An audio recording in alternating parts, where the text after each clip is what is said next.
Rai yangu kwa wazazi, walezi, viongozi wa serikali, taasisi za dini na sekta binafsi, tuendelee kuwekeza katika malezi bora ya watoto, hasa katika elimu, afya, lishe bora na ulinzi wa watoto, kwani hawa ndio rasilimali watu watakaochangia utekelezaji wa dira ya taifa ya maendeleo ya mwaka 2050.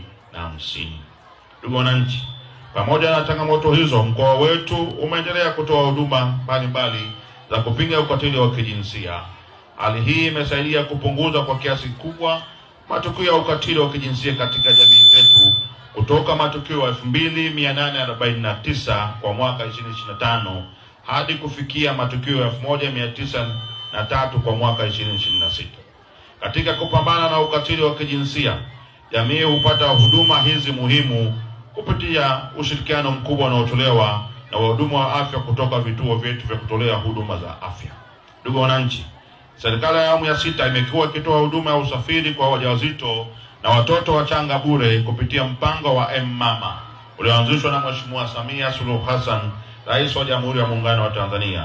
Katika kipindi cha mwaka 2024-2025, mpango umeweza kuwafikia akina mama wajawazito 3748 na watoto wachanga 631.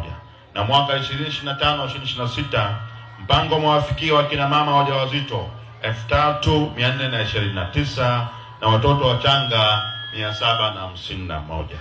Huduma hii imekuwa ikisaidia kuokoa vifo vya wanawake na watoto ndani ya mkoa wetu.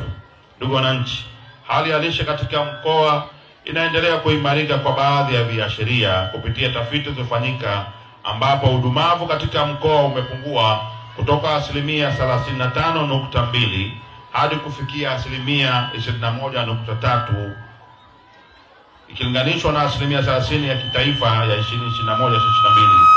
Uzito pungufu katika mkoa ni 10% mwaka 2021-2022 ikilinganishwa na 12% ya kitaifa. Ukondefu kwa watoto wenye umri chini ya miaka 5 ni 2.1 ikilinganishwa na 3% ya kitaifa. Ndugu wananchi, mkoa umeendelea kutoa huduma mbalimbali za lishe ikiwemo utoaji wa matone ya vitamini A, utoaji wa dawa za madini ya chuma na folic acid, ufanyaji wa siku ya afya lishe kijijini au mtaa, upimaji wa hali ya lishe na utoaji wa elimu ya lishe kupitia vituo vya kutolea huduma na wahudumu wa afya ngazi ya jamii.